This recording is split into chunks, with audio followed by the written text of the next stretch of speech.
దేవునికి స్తోత్రం. అంతకంతకు ఆధ్యాత్మిక చింతనలో మనం ఎదగాలి. ఎందుకంటే లోకము గతించిపోతుంది. లోకములో జీవిస్తున్న మన శరీరము గతించిపోతుంది. లోకమునకు కాలము నిర్ణయించాడు. కాలము తర్వాత లోకము అంతమైపోతుంది.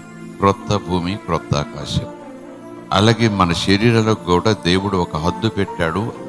ఆ దినమైన తర్వాత మనం ఇక ఉండం, అదృశ్యమైపోతాం. శరీరం మట్టిలోకి పోతుంది, ఆత్మ దేవుని దగ్గరికి వెళ్ళాలి. కనుక ఆత్మీయత శాశ్వతం, ఆత్మ శాశ్వతం.